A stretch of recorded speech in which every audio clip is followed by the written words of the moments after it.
आइए बच्चों, आज हम एक बहुत ही स्वादिष्ट और बहुत ही पौष्टिकता से भरपूर ठंडाई बनाना सीखेंगे। इसके अंदर जो जो 9 पदार्थों का हमने उपयोग किया है वो सभी औषधि गुण से भरपूर है। स्वाद तो है ही उनका बहुत बेहतर, स्वाद के साथ साथ उनके अंदर औषधि गुण भी है, विटामिन से, मिनरल से, और सभी के अंदर एंटी एजिंग होने के कारण ये बच्चों और बुजुर्गों के लिए भी बहुत अच्छी है, क्योंकि इनमें फाइबर है। इस कारण ये बहुत अच्छी पाचक क्षमता रखती है। ये सभी ऑक्सीडेंट तथा एंटी इन्फ्लेमेटरी गुण से परिपूर्ण है। अब हम इनके एक एक करके सभी के गुणों के बारे में जानेंगे और ठंडाई बनाना भी सीखेंगे। और जो हम ठंडाई बनाएंगे उसको कम से कम 1 महीने तो हम आराम से घर में बनाकर रख सकते हैं। रोज़ रोज़ हमको उसके लिए मेहनत नहीं करनी पड़ेगी, सीधे हम उसको रोज़ बनाकर पी सकते हैं।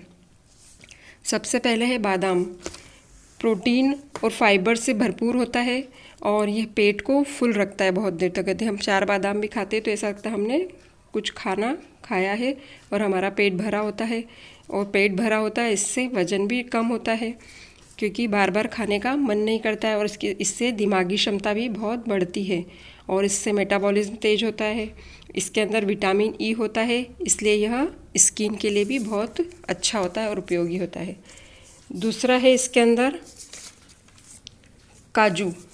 काजू भी वजन करने में कम करने में सहायक है और हड्डियां मजबूत करता है, हृदय को स्वस्थ बनाए रखता है, ऊर्जा को बहुत ही अच्छा स्रोत है।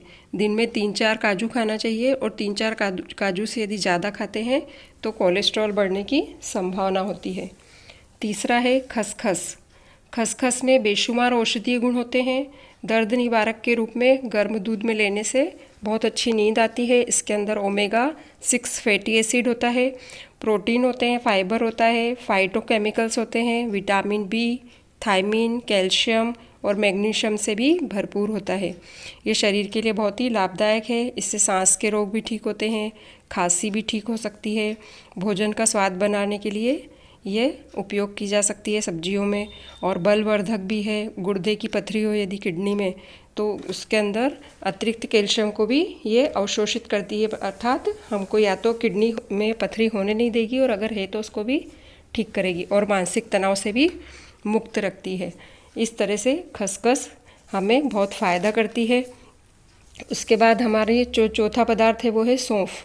सौंफ भी बहुत अच्छी पाचक है, आँखों के लिए बहुत अच्छी होती है, इससे विज़न भी बढ़ता है और ये वज़न कम करने में तो मददगार है ही। से जिन जिन सामग्रियों का हम ठंडाई में उपयोग कर रहे हैं वो सब बहुत अच्छी पाचक और बलवर्धक, पौष्टिक और वज़न कम करने वाली है, इसलिए ये तो सभी में गुण हैं ही हैं।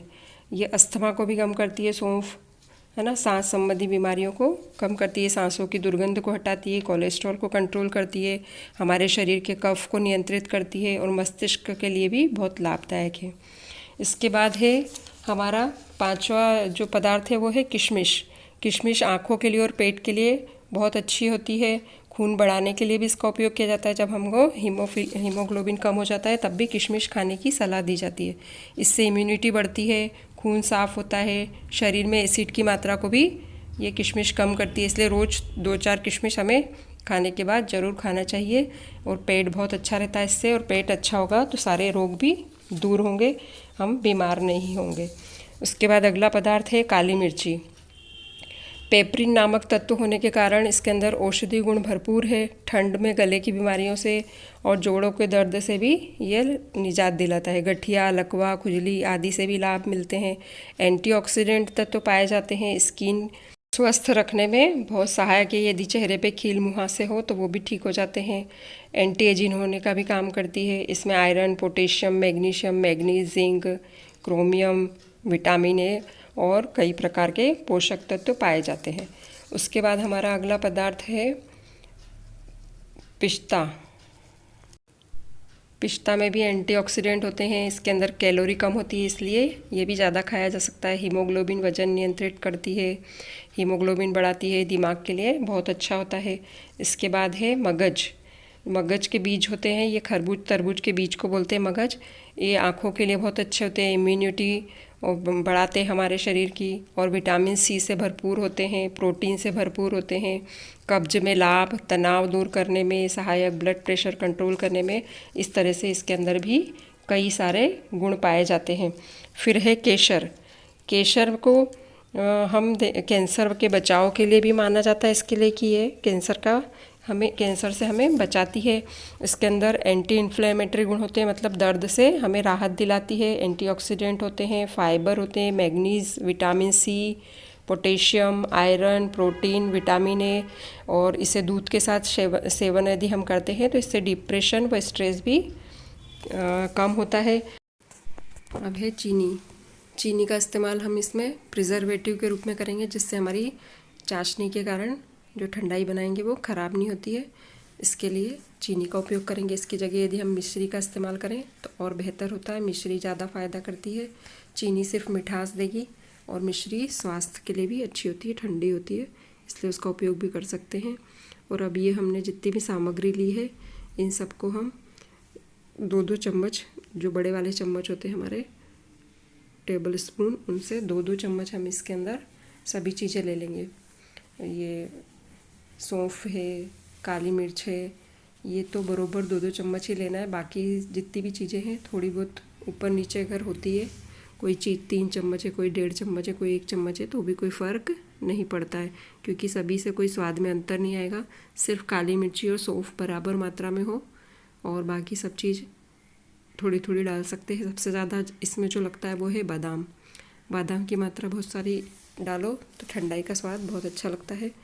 काजू स्किप भी कर सकते हैं। और ये सारी चीज़ें डालने के बाद हम इसके अंदर केसर की कुछ पत्तियाँ डालेंगे, कम से कम 12-15 पत्ती केसर की, या 2 चिमटी हम डाल सकते हैं। और इसको रात भर के लिए या 5-6 घंटे के लिए गलने के लिए छोड़ देंगे।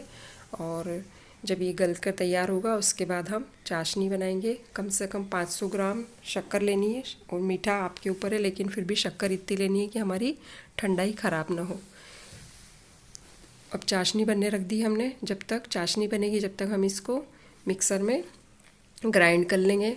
पूरा जो हमारे मेवे हैं सब अच्छे गल के फूल गए हैं, इसको हम मिक्सर में पीसेंगे। तो इसमें पानी का, इसी वाले पानी का उपयोग कर लेना, क्योंकि ये पानी बहुत अच्छा है।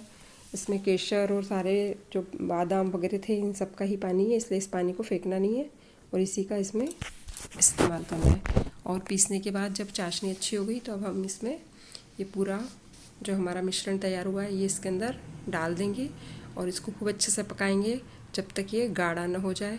और अभी धीरे धीरे ये गाढ़ा होता जाएगा, इसको हिलाते रहना है, चिपकना नहीं चाहिए नीचे। और ये देखिए थोड़ा थोड़ा गाढ़ा होने लगा है, और थोड़ी देर करेंगे, अभी अच्छे से नहीं हुआ है।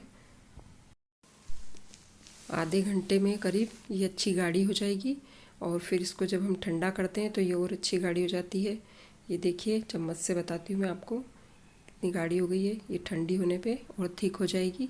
जैसे ये देखिए ठंडी हो गई है, और इसको बिल्कुल ठंडा होने पे हम बॉटल में भरेंगे। इसको कांच के बर्तन में भरना है हमको, है ना, चौड़े मुँह की बॉटल में भरेंगे ताकि लेने में आसानी हो। जो बाज़ार में ठंडाई मिलती है हमको वो बहुत महंगी होती है, और उसमें कौन सा पदार्थ कितना डाला है ये भी पता नहीं होता है। इसलिए इसको घर में बनाओ तो ये बहुत अच्छी और सस्ती पड़ती है, और बहुत ही अच्छी स्वादिष्ट भी बनती है। और घर की चीज़ों की बात ही अलग है।